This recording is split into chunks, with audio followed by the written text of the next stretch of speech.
Bonjour à toutes et à tous et bienvenue sur ce tuto consacré à Affinity. Alors si on voit ici un peu ma page d'accueil, ici, enfin la fenêtre ici, vous voyez qu'il y a Affinity Photo, Black Friday, moins 30%. Voilà, pour ceux qui ne sont pas encore sur Affinity et qui désirent l'acquérir, ben, ça peut être très intéressant à moins 30%. Bon, autant pourquoi pas ne pas en profiter. Donc je vous montre ici la page, que je mettrai bien sûr dans la description. Et vous voyez que si vous venez sur... Je vais remonter plus haut. Vous avez ici Affinity. Je vais revenir plus en arrière. Voilà. Je mettrai cette page-ci dans la description. Donc vous voyez, vous arrivez sur Affinity et vous descendez moins 30%, tout à moins 30%. Faites attention, ne cliquez pas sur le premier parce que vous voyez que vous tombez ici sur Affinity Designer, qui est aussi à moins 30%. Pour ceux qui désirent l'acquérir, pourquoi pas. Regardez toutes les possibilités qu'il y a à faire avec Affinity Designer. Vous avez Affinity Photo, qui est aussi à moins 30%. Et vous avez Affinity Publisher. Voilà, pour ceux que ça intéresse. Donc revenons ici par rapport à Affinity Photo. Donc si vous désirez l'acquérir, il suffit de cliquer sur Acheter. Et là, vous pouvez choisir si vous êtes sur Mac, sur Windows ou sur iPad. Si vous êtes sur Windows, vous cliquez sur Acheter, voilà, et vous laissez faire toute la procédure. Donc revenons maintenant ici sur notre tuto. Alors, de quoi allons-nous parler? Mais ici, justement, par rapport au tuto, c'est une personne qui m'avait envoyé une image que je vais vous montrer et qui m'avait envoyé un message sur ma boîte mail. Voilà, c'est toujours très intéressant. Je remettrai bien sûr ma boîte mail dans la description pour ceux que ça intéresse de m'écrire par rapport à l'image. Parce qu'ici, je vais vous donner la possibilité que moi j'ai fait pour essayer d'arranger cette image. Je vais vous la montrer. Ça, vous allez mieux comprendre. Voilà, fichier, ouvrir un élément récent et prendre mon image. Et vous voyez que l'image, elle n'est pas de parfaite qualité.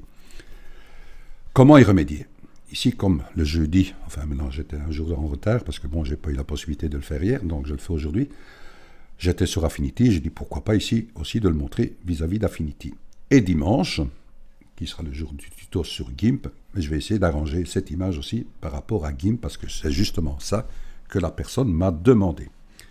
Si maintenant vous avez d'autres façons de pouvoir remédier à cette image, je parle maintenant sur Affinity, n'hésitez pas à me l'envoyer dans ma boîte mail, vous me montrez la procédure, et voilà, si elle est parfaite aussi, voilà, pourquoi pas en faire un tuto et mentionner votre nom de créateur, justement, du changement de l'image.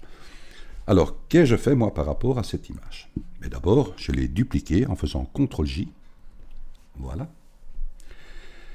Et ici, vous avez, c'est vraiment souvent très intéressant, qui est le Tone Mapping Persona. Donc, j'ai cliqué dessus. Voilà, la procédure se lance.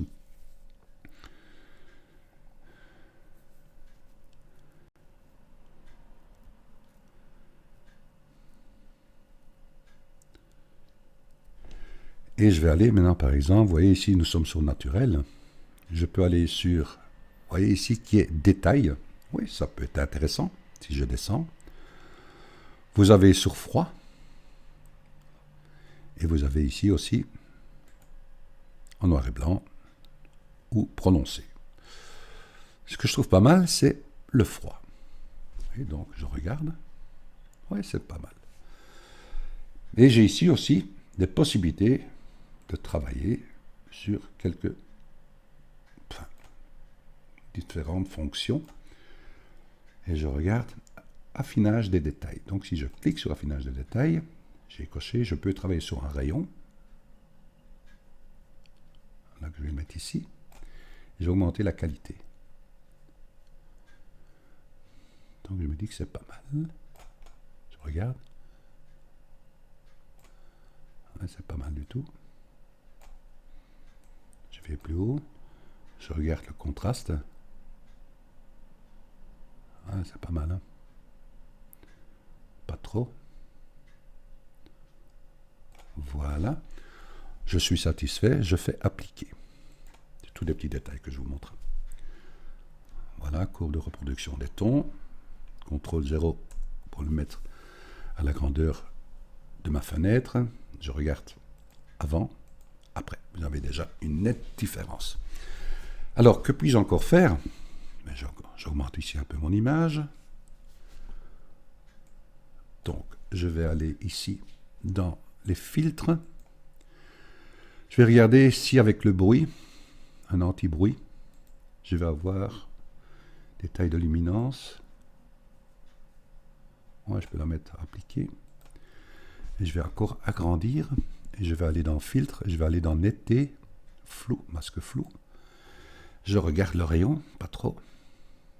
Et je vais augmenter le facteur. Pas les trop prononcés non plus.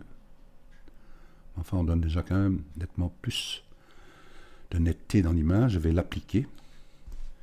Voilà, je vais refaire CTRL 0. Je regarde avant, après.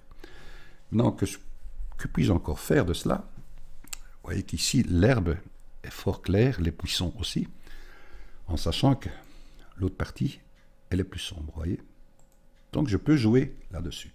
Que vais-je faire? Je vais créer un masque de calque. Voilà, je vais aller chercher une brosse. Je regarde ma brosse. Je vais l'agrandir avec la touche CTRL ALT et la roulette de ma souris. Voilà. J'ai un flux de 100, une dureté de 36, opacité de 100%. Et vous voyez, ce qui est aussi un outil formidable sur Affinity, c'est qu'on voit directement le résultat quand on vient avec sa brosse. Pourquoi? Parce que je suis ici avec une transparence à 100% de noir. Donc si je diminue légèrement en gris, j'atténue, vous voyez. Donc je regarde. Donc je vais ici, voilà, peindre. Vous voyez, mettre un peu plus. Je peux venir ici aussi, là. Je vais venir sur l'herbe. Je ne vais pas aller dans le bas de l'herbe puisque j'ai déjà sombre.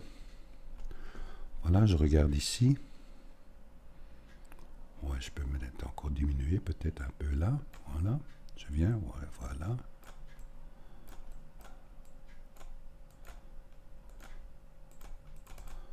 Venir ici un peu. Là.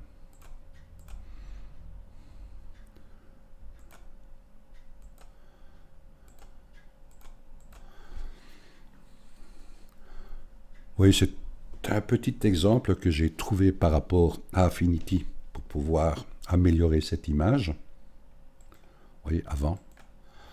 Après, vous pouvez encore jouer sur la luminosité et contraste sur votre image en allant ici sur votre image et vous allez ici dans les réglages. Vous travaillez la luminosité, contraste, les niveaux, ainsi de suite, les courbes. Voilà, les tons foncés, les tons clairs. Maintenant, c'est encore une fois libre à vous de pouvoir améliorer cette image. N'hésitez pas, si vous avez une autre astuce pour pouvoir améliorer cette image, envoyez-moi un mail avec la procédure et j'en ferai un tuto, que ce soit sur Affinity ou sur GIMP. Et bien sûr, je vais mettre votre nom par rapport à la création. Voilà, je vous dis un grand merci de votre écoute et je vous dis à dimanche pour un nouveau tuto. Gros bisous à vous. Merci, merci.